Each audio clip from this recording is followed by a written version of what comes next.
Вот что было у нас, когда я рассылал. Я даже не помню сколько.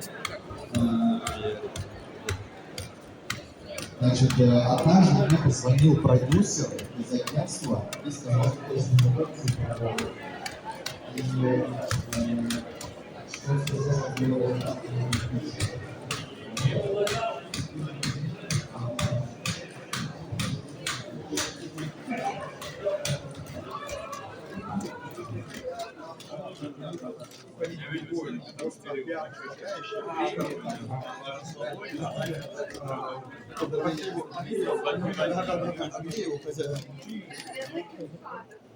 Я тоже. Он тейквондо, кстати, да, вот? Хочешь, а ну пусть покажет.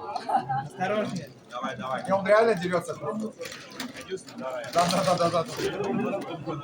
Да. Да. Не, все, хватит. Сейчас не дай бог. 500 тысяч платите. Да.